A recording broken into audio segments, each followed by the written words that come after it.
अऊज़ु बिल्लाहि मिनश शैतानिर रजीम बिस्मिल्लाहिर रहमानिर रहीम अल्हम्दुलिल्लाहि रब्बिल आलमीन अर्रहमानिर रहीम मालिकी यौमिद्दीन इय्याका नअबुदु व इय्याका नस्तईन इहदिनस सिरातल मुस्तकीम सिरातल लज़ीना अनअमता अलैहिम गैरिल मग़दूबि अलैहिम वलद्दाल्लीन आमीन।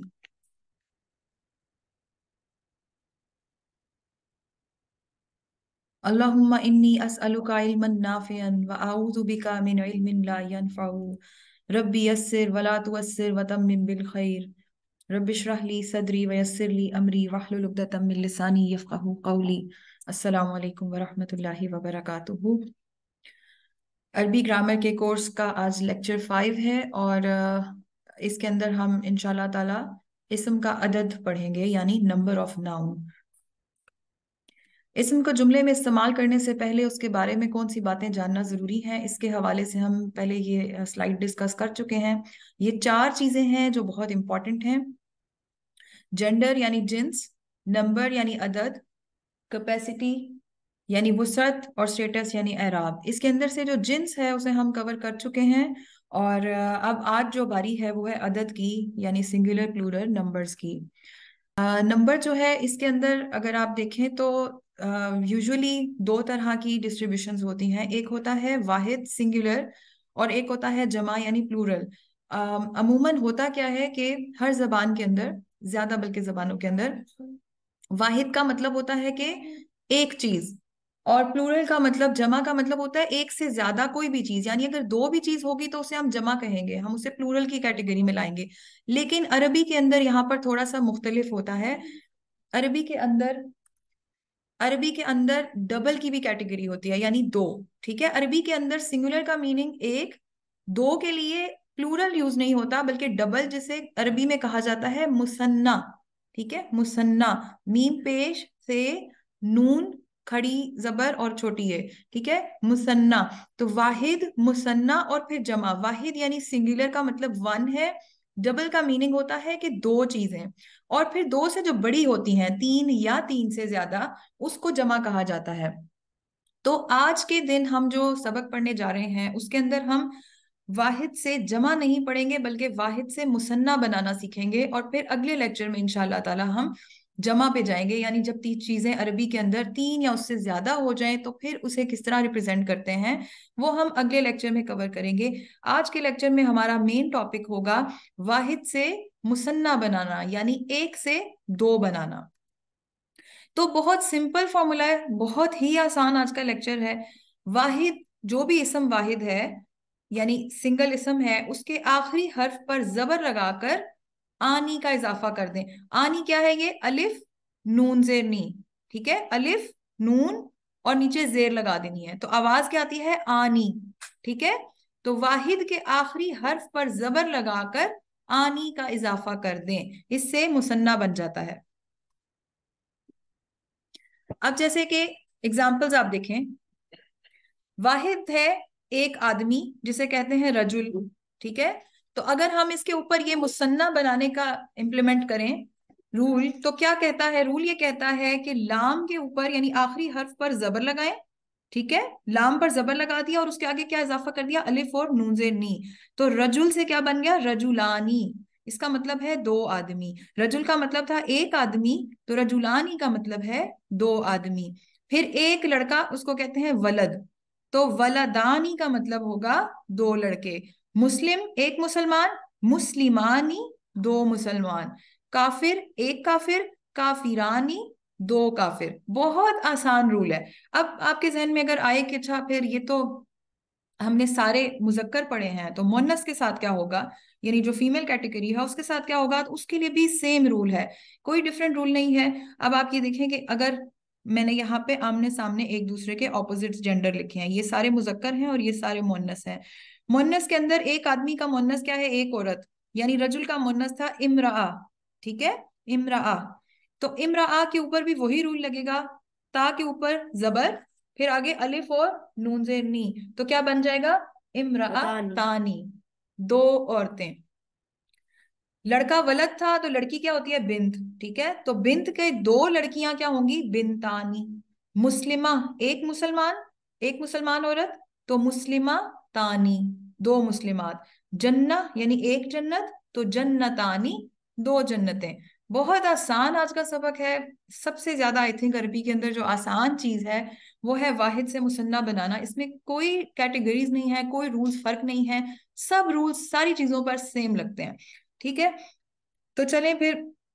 अच्छा, आगे प्रैक्टिस पे जाने से पहले एक चीज और मैं आपको क्लियर कर दूं, जो कंफ्यूजन समटाइम्स खड़ी होती है वो ये होती है कि यहाँ पे मैंने नीचे दो लफ्ज लिखे हैं, एक है किताब, दूसरा भी है किताब, लेकिन लिखने का अंदाज फर्क है। ठीक है, ये मैंने इसलिए लिखा है कि कुरान पाक में किसी नुस्खे में आपको शायद ये अलिफ के साथ मिले और किसी नुस्खे में आपको एक खड़ी जबर के साथ मिले। ठीक है, तो परेशान नहीं होना, फिक्रमंद नहीं होना, अरबी के अंदर दोनों चीजें सेम मीनिंग रखती हैं। कुछ अलिफ के साथ लिखा जाता है, कहीं पे उसे खड़ी जबर के साथ। ठीक है, अगर कहीं खाली खड़ी जबर लगी है तो इसका मतलब है कि वहां पे एक्चुअली अलिफ भी था, अलिफ ही था। ठीक है, तो इसीलिए इसीलिए तजवीद के अंदर ये रूल होता है कि खड़ी जबर की आवाज बिल्कुल एक अलिफ की आवाज के बराबर होती है। ठीक है, इसीलिए अगर हम सिर्फ जबर लगाएं तो यहाँ पे अगर ता के ऊपर जबर होता तो क्या बनता, किताब, लेकिन ये है किताब। ठीक है, इसीलिए कहा जाता है खींच के पढ़ें, अलिफ जितनी साउंड दें। इसीलिए हमेशा खड़ी जबर को एहतियात से तिलावत के दौरान पढ़ना है। हमारे यहाँ तिलावत के दौरान जो गलतियां की जाती हैं उसमें एक बड़ी गलती ये भी होती है कि खड़ी जबर को भी जबर वाली साउंड दे देते हैं, या फिर उल्टा करते हैं, जबर को भी खड़ी जबर वाली साउंड दे देते हैं। ठीक है, जबर की साउंड अलिफ से आधी है, शॉर्ट है। अलिफ की छोटी जबर की छोटी साउंड होती है, अलिफ की थोड़ी खींच कर बड़ी साउंड होती है। जहां पे भी आप खड़ी जबर देखें इसका मतलब है कि एक्चुअली ये अलिफ है। ठीक है, तो प्रॉपर अलिफ की आवाज आनी चाहिए, इसीलिए इसे किताब नहीं पढ़ेंगे, हम क्या पढ़ेंगे, किताब। इसी तरह एक मैंने मुन्नस से भी लफ्ज ले लिया, जैसे जन्नतान, जन्नतानी लिखा हुआ है। ठीक है, तो आपको हो सकता है अरबी के किसी कुरान के नुस्खे में यूं ना लिखा मिले बल्कि यूं लिखा मिले, तो जन्नतानी, तब भी आपको पता चल जाएगा जन्नत, जन्नह जो है वो एक लफ्ज है, एक जन्नत की बात हो रही है, और क्योंकि आनी है एंड पे, अलिफ नून जेर नी, तो इसका मतलब है कि ये आपका मुसन्ना बन चुका है। ठीक है, दो जन्नतों की बात हो रही है। तो ये था आज का मुकम्मल सबक, लेकिन हम इसको खत्म करने से पहले कुछ प्रैक्टिस करेंगे। तो प्रैक्टिस करने के लिए मैंने सूरह रहमान की कुछ आयात उठाई हैं। सूरह रहमान मुसन्ना की एग्जाम्पल के लिए बेस्ट सूरत है, क्योंकि मुख्तलिफ इसकी आयत के अंदर बार बार दो का सीगा रिपीट हुए चले जा रहा है।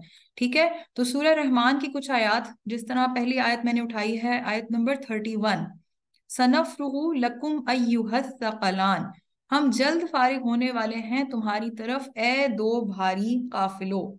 ठीक है, तो इसके अंदर असल में जो मुसन्ना की एग्जाम्पल है इसके अंदर, इस आयत के अंदर, वो क्या है, अस्सक़लानी। अब आप ये देखें, हमने जब तिलावत किया उस वक्त तो हम कहते हैं सनफ्रुहु लकुम अय्युहस्सक़लान, और हम रुक जाते हैं, हम आनी की आवाज तो नहीं निकालते। लेकिन जब आपके सामने टेक्स्ट अरबिक का लिखा होता है तो आप देख लेंगे कि एक्चुअली ये आनी ही था। हमने क्यों ई की आवाज नहीं निकाली, क्योंकि आयत खत्म हो रही थी। ठीक है, तो रूल ये कहता है कि जब आयत खत्म हो रही होती है तो हम आखिरी जो उसका हर्फ है, उसकी जो आवाज है, वो गिरा देते हैं। तो इसीलिए हम सनफ्रुहु लकुम अय्युहस्सक़लान पढ़ते हैं। लेकिन अब आप तिलावत करते हुए जब गौर करेंगे कि अरबी लिखी कैसे हुई है, तो आपको बहुत अच्छी तरह पता चल जाएगा कि इसमें कौन सा इसम मुसन्ना इस्तेमाल हुआ है। ठीक है, तो ये क्या बना, सनफ्रुहु लकुम अय्युहस्सक़लान, जिसका मतलब है हम जल्द फारिग होने वाले हैं तुम्हारी तरफ, अस्सक़लान ए दो भारी बोझो। सकल का मतलब होता है भारी। ठीक है, भारी, बोझ, बोझ को कहते हैं बहुत सख्त भारी। तो इसका मतलब जब ट्रांसलेशन की जाती है तो लिखा जाता है तुम्हारी तरफ ए दो भारी काफिलो या बोझो। ठीक है, फिर इसी तरह आयत नंबर 46, वलिमन खौफा मकाम रब्बिही जन्नतान। ठीक है, और जो कोई डरा खड़े होने से अपने रब के आगे, उसके लिए दो बाग यानी दो जन्नतें हैं। अब ये देखें इसके अंदर जन्नतान, ठीक है, एक्चुअली जन्नतानी लिखा हुआ है, दो जन्नतें। ठीक है, तो ट्रांसलेशन से हमें पता क्या चला कि और जो कोई डरा अपने रब के आगे खड़ा होने से, उसके लिए अल्लाह ताला ने क्या रखा है, दो जन्नतें रखी हैं, एक भी नहीं, दो दो जन्नतें। ठीक है, फिर एक और आयत उठाई है, आयत नंबर 50, फीहिमा आइनानी तजरियान, उन दोनों में दो चश्मे बहते हैं। अब मुझे आप लोगों से इनपुट चाहिए कि इसके इस आयत के अंदर कौन सा मुसन्ना है? ऐनानी। Ainani, very good. ऐनानी यानी दो चश्मे। अब एक कंफ्यूजन नहीं हुई? ऐन का मतलब तो मैंने आप लोगों को आंख बताया था, ऐसे ही है ना? ऐन का मतलब तो मैंने आंख बताया था, यानी कि जो बॉडी पार्ट्स में से ऐन होती है वो आंख को कहते हैं, ऐन ये नून। लेकिन यहाँ पे तो इसकी ट्रांसलेशन लिखी है दो चश्मे। ठीक है, तो इसका क्या मतलब हुआ? एक्चुअली अरबी में चश्मे को भी आइन कहते हैं और आंख को भी आइन कहते हैं। और कुछ लोग ये कहते हैं कि आंख क्योंकि चश्मे की तरह चश्मा जो है या आंख, दोनों को रिलेट कर सकते हैं आप। जो आंख होती है वो चश्मे की तरह साफ और उजली होती है, या चश्मे को आप कह सकते हैं कि बिल्कुल आंख की तरह रोशन और अच्छा साफ सुथरा होता है, उजला सा, ठीक है, शफाफ होता है। तो इसीलिए दोनों के लिए सेम वर्ड यूज हुआ है। तो आइन जो है वो अरबी के अंदर दोनों चीजों को कहते हैं, आंख को भी और चश्मे को भी। ठीक है, चश्मा यानी पानी का जो झरना होता है, जो पहाड़ों के जरिए रास्ता बनाकर बहता हुआ आता है, उसे चश्मा बोलते हैं। और वो बहुत पाक साफ शफाफ किस्म का पानी होता है। तो फीहिमा ऐनानी तजरियान। अब हम इसे तिलावत के वक्त तजरियान पढ़ रहे हैं, लेकिन एक्चुअली इसके आगे भी आन ही है। तो अब आप मुझे बताएंगे तजरियान ही को क्यों नहीं मैं कह रही कि ये मुसन्ना है? किसी के पास इस बात का जवाब है? देखा जाए तो ईनानी तजरियानी भी तो है, क्या ये मुसन्ना है? तजरियानी, कोई भी बताएगा? जी अहमद। ये फेल है, जी इसम नहीं है। यस। बिल्कुल, एग्जैक्टली, बिल्कुल करेक्ट आंसर है। एक्चुअली तजरियानी भी मुसन्ना की एग्जाम्पल है, लेकिन क्योंकि हम टॉपिक पढ़ रहे हैं इसम का, ठीक है, हम टॉपिक पढ़े हैं नाउन का। तजरियानी जो है वो है मुसन्ना की ही एग्जाम्पल, लेकिन इसम में नहीं आती, वो फेल में वर्ब है, बहना, बहते हैं। ठीक है, बहते हैं का क्या मतलब है? एक्चुअली ये काम हो रहा है। ठीक है, तो इस वजह से मैंने एग्जाम्पल नहीं ली। अगर तो मैं मुसन्ना की एग्जाम्पल्स वर्ब में से उठाऊं, फिर तो पूरी की पूरी सूरह रहमान जो है वो भरी हुई है, जिसमें कौन सी आयत फेमस है? फबी अजी आलाई रब्बिकुमा तुकज्जिबान। वो भी क्या है? तुकज्जिबानी।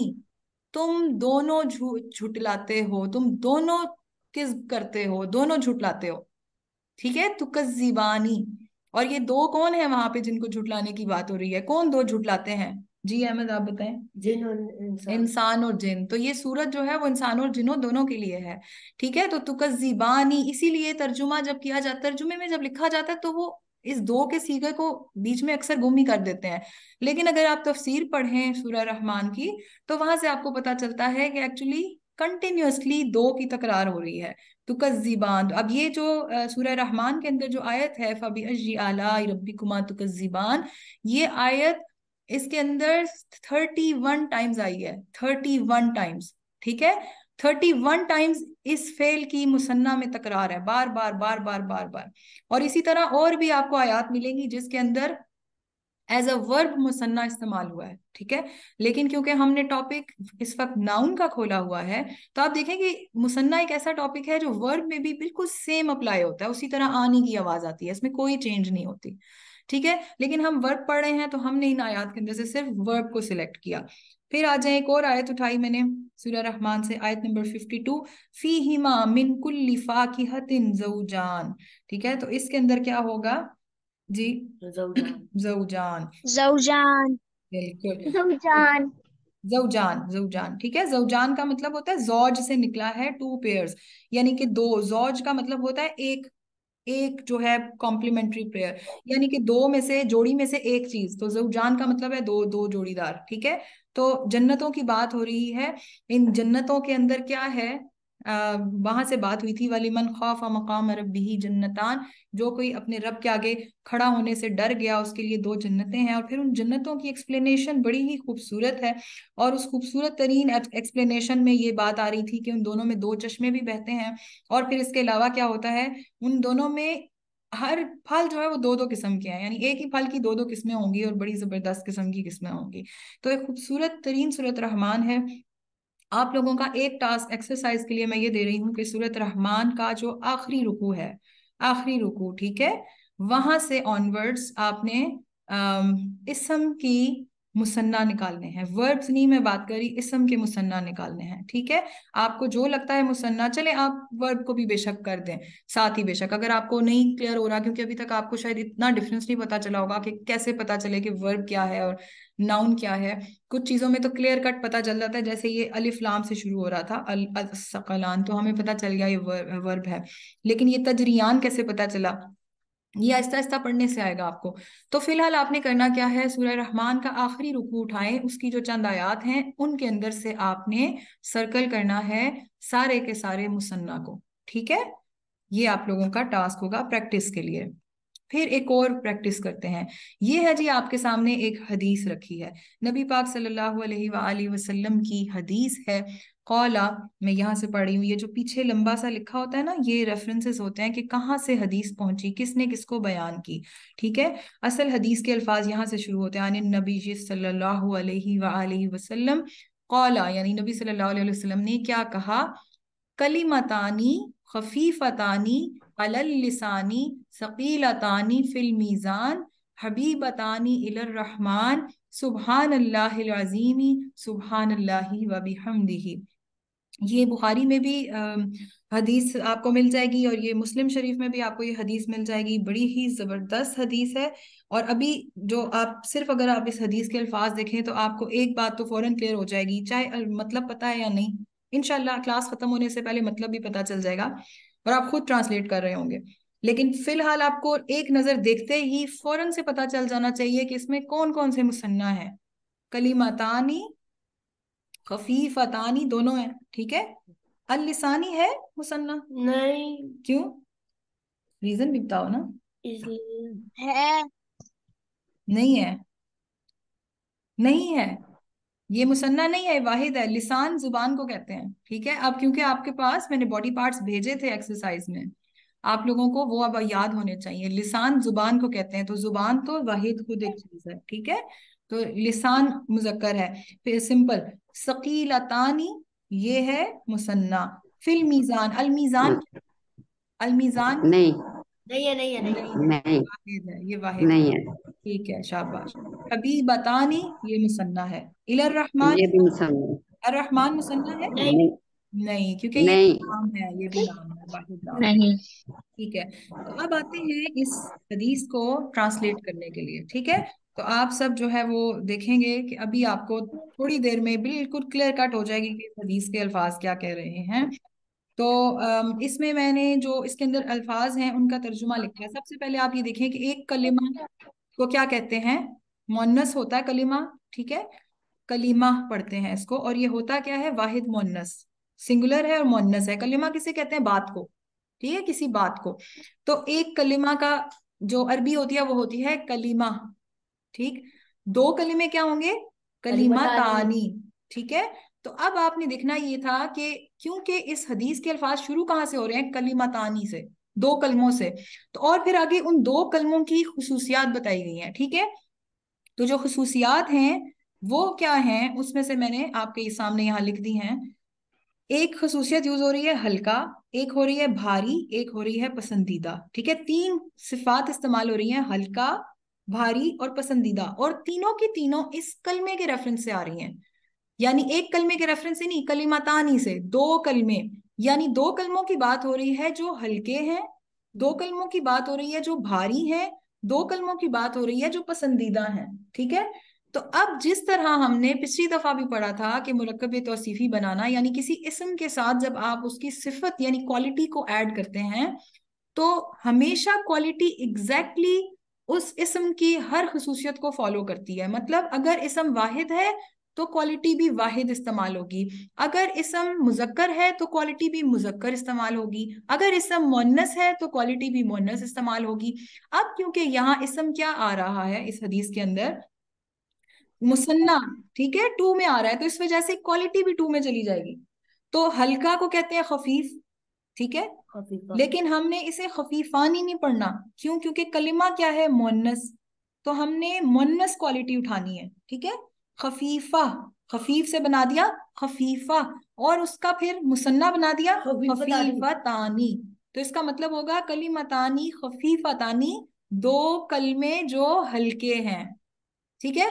फिर अगर मैं कहूं कि कलिमतानी सकीलतानी, तो इसका मतलब है दो कलमे जो भारी हैं, क्योंकि भारी का मतलब है सकील, वाहिद मुजक्कर, लेकिन कलिमतान दो मुसन्ना भी था और मोन्नस भी था, तो हमने इसको मोन्नस में और फिर मोन्नस से मुसन्ना बनाया, तो ये बन गया सकीला और सकीला तानी। फिर पसंदीदा, हबीब, हबीबा, हबीबतानी। ठीक है। अब आप देखें कितने आराम से आपको ये समझ आ जाएगी। कलिमतानी दो कलमे, खफीफतानी हल्के, यानी इन कलमों की खसूसियत बयान की है। अलल लिसानी जुबान पर, ठीक है, जुबान पर दो कलमे जो जुबान पर हल्के हैं, मतलब बहुत इजी हैं। हल्के का मतलब होता है उनको पढ़ने में कोई मुश्किल नहीं होती, बहुत लाइट वेट। ठीक है। सकीलातानी, लेकिन वो दो कलमे क्या है, भारी हैं। फिल मीजानी, मीजान में, मीजान किसे कहते हैं, हिसाब किताब, तराजू को। हिसाब का जो हमारा बैलेंस होगा ना अल्लाह ताला के पास, जिसके अंदर नेकियां और बुराइयां सब कुछ डाली जाती है, ठीक है, उसमें बताया जा रहा है कि नेकियों की साइड पे वो बहुत भारी वजन रखते हैं। सकील छोटा वजन नहीं होता, बहुत भारी वजन होता है। ठीक है। तो कलिमतानी खफीफतानी अलल लिसानी, दो कलमे जो जबान पर हल्के हैं। सकीलतानी फिल मीजानी, वही दो कलमे मीजान में भारी हैं। हबीबतानी, महबूब हैं, इलर रहमानी, रहमान को। रहमान को वही दो कलमे बहुत अजीज हैं, बहुत प्यारे लगते हैं। हबीब कहते हैं बहुत प्यारा लगना, और हबीबतानी, इन दो कलमों की बात हो रही है। ठीक है। तो वो दो कलमे हैं, सुभान अल्लाह व बिहम्दिही सुभान अल्लाहिल अजीम। अब चाहे आप इसे ऑर्डर इस तरह पढ़ें, सुभान अल्लाहिल अजीम ही सुभान अल्लाहि व बिहम्दिही, तब भी ठीक है। एक्चुअली एक कलमा है, एक बात है सुभान अल्लाहि व बिहम्दिही, दूसरा कलमा है सुभान अल्लाहिल अजीम। तो ये दो कलमे ऐसे हैं जो हदीस के मुताबिक इंसान की जुबान पर बहुत हल्के हल्के, इस तरह के, देखें ये पढ़ने में कितनी देर लगती है, आधा सेकंड भी नहीं लगता। सुभान अल्लाह व बिहम्दिही सुभान अल्लाहिल अजीम। आप एक मिनट के अंदर कितनी इसकी तस्बीह कर सकते हैं, बार बार पढ़ सकते हैं, इतना लाइट वेट कलमा। लेकिन ये आप जब एक दफा पढ़ते हैं तो बहुत जाके आपके उस वजन के अंदर, नेकी के अंदर बहुत भारी वजन डालता है। ठीक है। और अल्लाह ताला को ये बहुत ज्यादा पसंद है, हबीबतानी इलर रहमान। तो ये है जी आज की आखिरी स्लाइड। कलिमतानी खफीफतानी अलल लिसानी सकीलतानी फिल मीजान, हबीबतानी इलर रहमान, सुबहान अल्लाहि व बिहम्दिही सुबहान अल्लाहिल अजीम। दो कलमे जो जुबान पर हल्के हैं लेकिन तराजू में भारी हैं, और अल्लाह यानी रहमान के यहाँ पसंदीदा हैं, वो ये हैं, सुबहान अल्लाहि व बिहम्दिही सुबहान अल्लाहिल अजीम। उम्मीद है आप सबको ये सबक समझ में आया होगा। और अल्लाह ताला से दुआ है कि अल्लाह ताला हमारे भी मीज़ान के अंदर इन छोटे छोटे अमाल को बहुत भारी करके, वजनी करके रख दे। अल्लाह ताला हमें इन छोटी छोटी कोशिशों के एवज में हमारे गुनाह माफ कर दे, हमें भी खूबसूरत जन्नतों में मकाम अता फरमाए। आमीन सुमामीन या रब्बल आलमीन। अस्सलामु अलैकुम व रहमतुल्लाहि व बरकातुहू।